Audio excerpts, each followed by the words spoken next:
قارئین کرام، مشتبہ حسین صاحب کا ایک مزاحیہ مضمون چھتری آپ کے پیش خدمت ہے۔ وہ ہمیں ٹوکیو میں دوسرے دن ملی اور ہم نے اسی دن اپنی بیوی کو خط لکھا۔ وہ ہمیں آج ملی ہے، دیکھنے میں کچھ خاص نہیں مگر پھر بھی اچھی ہے۔ اب ہمیں اسی کی رفاقت میں ٹوکیو کے شب و روز گزارنے ہیں اور اسی کے سائے میں رہنا ہے۔ 8 دن کے بعد ہم اپنے ہوٹل میں گہری نیند سے لطف اندوز ہو رہے تھے کہ فون کی گھنٹی بجی۔ نیند سے جاگ کر فون کا ریسیور اٹھایا تو پتہ چلا ہندوستان سے فون آیا ہے۔ دوسری طرف سے بیوی کی آواز آئی تو ہم نے بے ساختہ پوچھا، ہیلو، کیسی ہو؟ خیریت سے تو ہو نا؟ ہماری بیوی نے کہا، میری خیریت جائے بھاڑ میں، پہلے یہ بتاؤ اس وقت کمرے میں اکیلے ہو یا وہ بھی ساتھ ہے؟ ہم نے آنکھیں ملتے ہوئے پوچھا، وہ کون؟ میں تو کمرے میں اکیلا ہوں۔ کیسی باتیں کرتی ہو؟ میری غریب الوطنی کا کچھ تو لحاظ کرو، اور پھر ایسی باتیں کرنے کے لیے سمندر پار سے فون ملانے کی کیا ضرورت ہے؟ وہ بولیں، یہ تمہاری آواز میں اتنا خمار کیوں ہے؟ ایک عجیب سی مستی کیوں ہے؟ ہم نے کہا، رات کا 1:30 بجا ہے، تمہارے فون کی گھنٹی پر جاگے ہیں، گہری نیند میں کیا اتنا خمار اور اتنی مستی بھی نہ آئے گی؟ بولی، بالکل غلط، اس وقت تو رات کے صرف 10 بجے ہیں۔ ہم نے بات کاٹ کر کہا، ٹھیک ہے ہندوستان میں 10 بجے ہوں گے مگر یہاں تو رات کا 1:30 بجا ہے۔ بولی، ہاں مجھے معلوم ہے، اب تمہارا وقت اور میرا وقت کبھی نہیں ملے گا، مجھے پہلے ہی شبہ تھا۔ تمہارے لہجے کی سرشاری بتا رہی ہے کہ وہ چنڈال اب بھی تمہارے کمرے میں موجود ہے۔ ہم نے کچھ غصے سے کہا، یہ کیا مذاق ہے؟ تم کس چنڈال کا ذکر کر رہی ہو؟ جاپان میں کوئی چنڈال ونڈال نہیں۔ بولی، اب تو تم ادھر ہی کے گن گاؤ گے، اسی لیے تو میں تمہارے جاپان جانے کی مخالف تھی۔ سچ بتاؤ وہ کون ہے جس کے بارے میں تم نے خط میں لکھا ہے کہ وہ تمہیں ٹوکیو میں دوسرے دن ملی، دیکھنے میں خاص نہیں پھر بھی ٹھیک ہے، اور یہ کہ تمہیں اس کی رفاقت میں ٹوکیو کے شب و روز گزارنے ہیں؟ ہم نے زوردار کہکہا لگا کر کہا، تم سچ مچ بڑی بھولی ہو، ٹوکیو میں ہمیں دوسرے دن جو ملی وہ کوئی حسینہ نہیں بلکہ یونیسکو کی چھتری ہے۔ شاید خط میں ہم لفظ چھتری لکھنا بھول گئے ہوں گے اور تم نے اس کا رشتہ عورت سے جوڑ لیا۔ بیوی نے پوچھا، اچھا چھتری ہے؟ ہم نے کہا، تو اور کیا؟ اچھا تو وہ چھتری شادی شدہ ہے یا غیر شادی شدہ؟ ہم نے کہا، بھلا چھتریوں کی بھی شادی ہوتی ہے؟ بولی، عمر کیا ہے؟ ہم نے کہا، بھائی بڑی پرانی ہے، اس سے پہلے کئی لوگ اسے استعمال کر چکے ہیں۔ کہنے لگی، آئے ہائے کچھ تو اپنی عمر کا لحاظ کرو، تمہاری اولاد اب شادی کے قابل ہو رہی ہے اور تمہیں نئی نئی چھتریوں کی تلاش ہے، خدا کے لیے راہ راست پر آ جاؤ۔ ہم نے کہا، تمہارا الزام بالکل غلط ہے، یہاں ایسا کوئی سلسلہ نہیں، میں نے خط میں جس کا ذکر کیا وہ سچ مچ چھتری ہے، کہو تو تمہارے سر کی قسم کھاتا ہوں جو مجھے بہت عزیز ہے۔ کہنے لگی، ہاں عزیز ہے، تبھی میرے سر پر نئی چھتری لا رہے ہو۔ یہ کہہ کر دھڑ سے فون رکھ دیا اور ہندوستان سے تھوڑی دیر کے لیے ہمارا جو رشتہ قائم ہوا تھا وہ ٹوٹ گیا، ساتھ ہی نیند بھی کوسوں دور بھاگ گئی۔ ہمیں ہندوستان چھوڑے 11 دن ہوئے تھے۔ بڑی کوفت ہو رہی تھی کیونکہ ہمیں اپنی بیوی سے کتنی اہم اور ضروری باتیں کرنی تھیں۔ وطن کا حال پوچھنا تھا، یہ جاننا تھا کہ ہمارے بغیر ہندوستان کیسا لگ رہا ہے، کیا یہ اب بھی ترقی کر رہا ہے، ہمارے پیچھے سورج وقت پر طلوع ہو رہا ہے کہ نہیں، ہمارے بغیر کہیں چاند کی روشنی مان تو نہیں پڑ گئی۔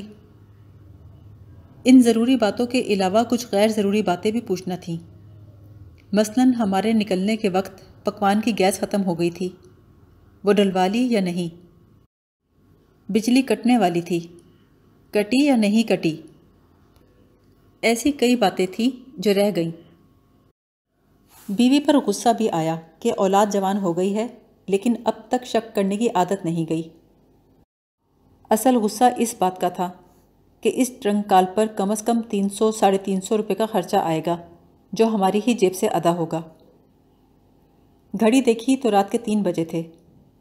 کھڑکی پر نظر ڈالی تو میز کے ساتھ رکھی یونیسکو کی چھتری پر نظر پڑی جو فساد کی اصل جڑ تھی۔ 10 دن پہلے جب ہم یونیسکو کے سیمینار کے افتتاحی اجلاس میں پہنچے تو یونیسکو کی ایک عہدیدار مس جو نے ہمیں اور کئی اشیاء دینے کے بعد کہا، ٹوکیو کا موسم بڑا غیر یقینی ہوتا ہے، کسی وقت بھی بارش ہو سکتی ہے۔ یہ چھتری ہمیشہ اپنے پاس رکھیے گا۔ دیگر اشیاء اب آپ کی نجی ملکیت ہیں، لیکن خیال رہے یہ چھتری یونیسکو کی ملکیت ہے۔ جاتے ہوئے واپس دے دیجیے گا تاکہ آئندہ ہونے والے سیمینار میں آنے والے افراد کے استعمال میں آ سکے۔ ہم نے کہا، مس جو، ہم نے ہمیشہ چھتری کے استعمال سے گریز کیا ہے۔ برسات ہمارے ہاں بھی ہوتی ہے، لیکن ہم بھیگنے کو ترجیح دیتے ہیں۔ چھتری کو ہر جگہ ٹنگائے پھرنا ہمیں پسند نہیں۔ چھتری تو چھتری ہے، ہم تو اپنی بیوی کو ساتھ لیے پھرنے کے روادار نہیں۔ مس جو نے ہنس کر کہا، اگلے 35 دن اسے ساتھ رکھیے۔ ہندوستان جانے کے بعد شاید آپ اپنی بیوی کو چھتری کے نعم البدل کے طور پر ساتھ رکھنے لگ جائیں۔ یہ پلاسٹک کی ایک چھتری تھی جس کے کونے پر ہمارے نام کی چٹ لگی ہوئی تھی، مسٹر حسین، انڈیا۔ ایسی ہی چھتریاں سیمینار میں شریک اور لوگوں کو بھی دی گئی تھیں۔ پہلے دن جب ہم کانفرنس روم میں آئے تو ایسا لگا جیسے ہمارے پاؤں تلے سے زمین نکلی جا رہی ہو۔ جاپان کے شہرا آفاق زلزلوں کے جھٹکوں سے ہمارا پہلا واسطہ تھا۔ ہم بھاگنا چاہتے تھے کہ ہمارے جاپانی دوست نے کہا، زلزلوں کے ایسے جھٹکوں پر چھتری چھوڑ کے بھاگنا منع ہے، یہ تو روز کا معمول ہے۔ کب تک آپ بھاگیں گے اور کہاں تک آپ بھاگیں گے؟ سیمینار کے دوسرے شرکا بھی ہراساں تھے۔ سری لنکا کے مندوب تو اس قدر خوفزدہ ہو گئے کہ گھبراہٹ میں یونیسکو کی چھتری کھول کر اس کے نیچے کھڑے ہو گئے۔ ہم اطمینان سے جاپان کی سیر کرنا چاہتے تھے، لیکن ہماری یہ خواہش محض اس لیے پوری نہ ہوئی کہ یونیسکو کی چھتری ہمارے ساتھ تھی۔ اس کی وجہ سے ہمیں ایک مقام کو 2 مرتبہ دیکھنا پڑتا تھا۔ پہلی مرتبہ اس مقام کو دیکھنے جاتے تھے، دوسری مرتبہ چھتری واپس لانے کے لیے۔ جاپان کی گرلز یونیورسٹی میں بھی 2 مرتبہ گئے، ایک مرتبہ اپنا خیر مقدم کروانے، دوسری مرتبہ چھتری واپس لینے۔ تھائی لینڈ کی مندوب مس بورینیا کا خیال تھا کہ ہم جان بوجھ کر گرلز یونیورسٹی میں چھتری بھول آئے تھے تاکہ ایک بار اور جانے کا بہانہ مل سکے۔ شاید انہوں نے ایسا اس لیے کہا کہ گرلز یونیورسٹی سے بھولی ہوئی چھتری کو واپس لانے کے لیے ہم جس قدر خوشی خوشی گئے تھے، کہیں اور کسی اور جگہ اتنے خوش نہیں گئے تھے، بلکہ ہم تو دوسری مرتبہ بھی چھتری کو وہیں بھولے آ رہے تھے۔ برا ہو یونیورسٹی کی اس عہدیدار کا، ہمارے دبے پاؤں واپس جاتے وقت پکار کر کہنے لگی، مسٹر حسین، آپ جس چھتری کو لینے آئے ہیں اسے پھر بھولے جا رہے ہیں۔ ہم نے بادل ناخواستہ ان کا شکریہ ادا کیا اور راستے بھر ان کے تیز حافظے کو کوستے آئے۔ اس چھتری کو ہم کہاں کہاں بھولے یہ بتانا دشوار ہے۔ ہم اسے لے کر یوکوہاما گئے، اومیا گئے، نارا گئے، ٹوکیو گئے، کیوٹو گئے، ہر جگہ اسے بھولے، لیکن پھر بھی یہ ہمیں واپس مل جاتی۔ ایک دفعہ تو ٹوکیو میں یہ ہالیڈے ان میں رہ گئی۔ بھاگم بھاگ واپس گئے تو دیکھا کمرے پر ایک نوجوان جوڑے کا قبضہ ہے۔ ان کی سرگرمی میں خلل ڈال کر چھتری واپس حاصل کرنے کے خیال سے ہمیں پسینہ آ گیا۔ اس بار ہمیں اس قصے پر یقین آ گیا جو سارے مندوبین ایک دوسرے کو سنا سنا کر ہنستے تھے۔ وہ یہ کہ پچھلے سال یونیسکو کے سیمینار میں شریک ایک ہم جیسے بزرگ ہماری ہی طرح اپنی چھتری ہالیڈے ان کے کمرے میں بھول کر چلے آئے۔ جب اسے واپس لینے گئے تو دیکھا ہنی مون منانے کے لیے ایک نو بیاہتا جوڑا اس کمرے پر قبضہ کیے ہوئے ہے۔ وہ بزرگ چونکہ ہم سے زیادہ سمجھدار تھے، اس لیے کمرے کے دروازے پر کان رکھ کر اندازہ لگانے لگے کہ اندر کیا ہو رہا ہے۔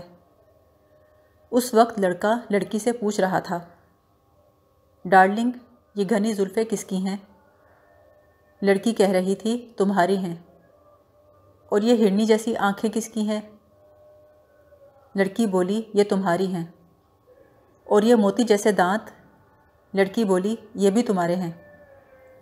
یہ مکالمہ سن کر بڑے میاں پریشان ہو گئے اور چیخ کر کہا، میاں برخوردار، جب معاملہ چھتری تک پہنچے تو خیال رہے یہ میری ہے، تمہاری نہیں۔ اس چھتری اور ہمارے کمزور حافظے نے ہمیں اتنا خوار کیا کہ آدھی رات کو نیند سے جاگ کر بھی اس کو تلاش کرتے تھے۔ جاپان میں جگہ جگہ چھتری رکھنے کے اسٹینڈ ہیں کہ یہاں رکھ کر لاک لگائیے اور چابی ساتھ لے جائیے۔ یہاں بھی ہم بلا ناغہ چھتری کو بھولتے رہے، فقط 2 بار نہیں بھولے، اور جب خوشی خوشی واپس لینے گئے تو پتہ چلا آج ہم اسٹینڈ کی چابی ہی بھول آئے ہیں۔ اس چھتری نے ہمیں جگہ جگہ رسوا کیا۔ بس میں بھی بیٹھتے تو اچانک یاد آ جاتی اور ہم اسے لینے کے لیے بس سے کود پڑتے۔ آدھے گھنٹے بعد جب مایوس ہو کر واپس آتے تو دیکھتے وہ ہمارے نشست پر پڑی ہے۔ بس ڈرائیور کو بھی ہماری عادت کا اندازہ ہو گیا تھا۔ بس چلانے سے پہلے پوچھتا تھا، کیا مسٹر حسین کی چھتری بس میں آ گئی ہے؟ اسبات میں جواب ملتا تو بس چلا دیتا۔ ہمیں چھتری اٹھائے رکھنے کی مشقت کا گلہ نہیں، گلہ اس بات کا ہے کہ جاپان میں قیام کے دوران ہمیں صرف 2 منٹ کے لیے اسے استعمال کرنے کا موقع ملا۔ غالباً ٹوکیو میں ہماری آمد کا فیض تھا کہ موسم اچانک ہی خوشگوار ہو گیا تھا۔ اگر جاپانیوں کو یہ راز پتہ چل جاتا کہ موسم کی یہ خوبی ہماری وجہ سے ہے تو وہ ہمیں وہیں روک لیتے۔ ہم کہہ یہ رہے تھے کہ ہمیں چھتری کے استعمال کا موقع کتنا کم ملا۔ ایک دن ذرا سی بوندا باندی ہوئی تو ہم نے کہا، چلو آج اس چھتری کو استعمال کر لیتے ہیں، مگر وہ کھلنے کا نام نہ لیتی تھی۔ ایک سے طریقہ پوچھا، بالآخر ایک جاپانی کی خدمات حاصل کر کے چھتری کھلوائی، مگر ادھر چھتری کھلی ادھر برسات رک گئی، اب یہ بند ہونے کا نام نہ لیتی تھی۔ چاروں ناچار ایک دوسرے جاپانی کی خدمات حاصل کر کے اسے بند کروایا۔ جب سیمینار ختم ہوا تو الوداعی تقریب کے بعد ہم نے فخر سے اس چھتری کو مس جو کے حوالے کیا اور کہا، جتنا ہم اسے ساتھ لیے پھرے ہیں اتنا تو اپنی بیوی کو لے کر نہیں پھرے۔ مس جو نے ہنس کر کہا، اب واپس جا کر اپنی بیوی کو بھی اسی طرح ساتھ رکھیے گا، اسی وجہ سے آپ کو کسی کو ساتھ رکھنے کی عادت جو ہو گئی ہے۔ ہم نے کہا، آپ ٹھیک کہتی ہیں، اس چھتری نے جاپان میں ہمیں اپنی بیوی کی عدم موجودگی کا احساس نہیں ہونے دیا۔ اب یہ چھتری نہیں رہی، سچ مچ بیوی بن گئی ہے۔ ذرا دیکھیے تو صحیح ہم نے اسے کتنا استعمال کیا، 35 دن میں صرف 1 بار۔